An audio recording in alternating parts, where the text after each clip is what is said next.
Thomas, you lived in Chicago for a year. Yep, I did. That's so cool. That's my hometown. Yeah. You said Denmark has the lowest sperm quality in the world. Yeah, or one of the lowest. I mean, I think it's a general problem throughout Europe, actually.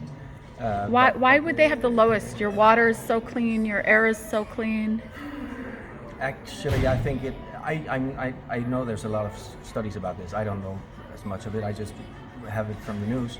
But as far as I consider it has something to do with, for my generation, there was some genetic modified foods that probably has something to do with it. And I think it's our way of life, that too much stress, too much work, and the Danish do too much work. Well, no, I mean, no, we don't do too much work in I don't know in what sense, but the general pressure. We have a whole generation of young kids right now that is feeling a lot of pressure from the internet and stuff like that. I think people are stressed, maybe not from work, but just from society. That's so interesting. And the bicycles, right? Maybe the bicycles. Well, if you look at the tempo of the bicycles are riding, everybody is going really fast, you know. But it's not good for sperm production to be always riding bicycles. I don't think it has anything to do with it, actually. If you take professional bikers, I don't know how.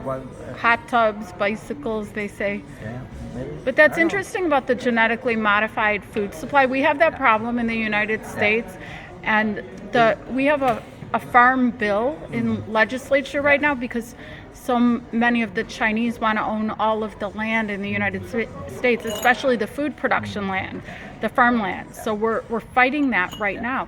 But who do you think is responsible for? Monsanto. You know about this? We know about this in the United States too. Monsanto is the bad guy in genetic food. Genetically modified corn syrup, high fructose corn syrup. There's a lot of regulations and laws in Denmark and in Europe in general about these foods. They're not allowed.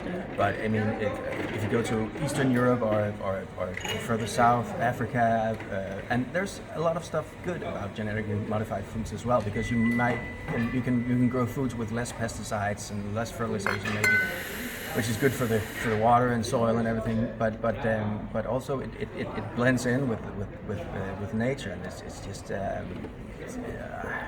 Monsanto is doing a lot. Who do you hold accountable for big corporate genetic modifying of food supplies like Monsanto? But who do you hold accountable? But I mean, if you take big corporations like Nestle and those food corporations, usually based in Switzerland, I think, or something. That's interesting because Switzerland controls a lot of biotech and big pharma and runs the conference here that I was here for. Switzerland is very powerful. Yeah. Do you think the British Crown, legacy of the British Crown and the British Commonwealth, and how much of the world that the Brits know? But why would one small country, Switzerland, hold so much power? Well, just go back in history, read the history. They're in Central Europe from the beginning, geographically. I mean, 200 years, 400 years, 600 years, 1,000 years back. Switzerland has always been a key point. I mean, and then something, I'm not sure, I have to study that, but somewhat after World War One, they established some kind of financial power, and after the Second World War, that was really established. Well, Davos, Switzerland, the World Economic Forum, the G7 summit. Exactly.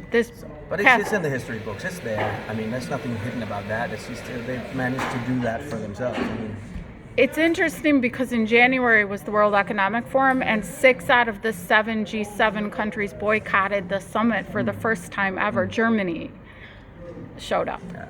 So maybe the tide is changing, but that's interesting that you mentioned male factor infertility being such a problem, even in Denmark, where you have very clean water, very clean air. But there's a lot of documentation on it, so if you look for it, it's out there. But we know it's not the air, we know it's not the water. Yeah. You're known for how clean this city is. Country. Yeah, but I mean, a few Google searches. I mean, it's been a lot about it in the news as well. So it's out there, and I think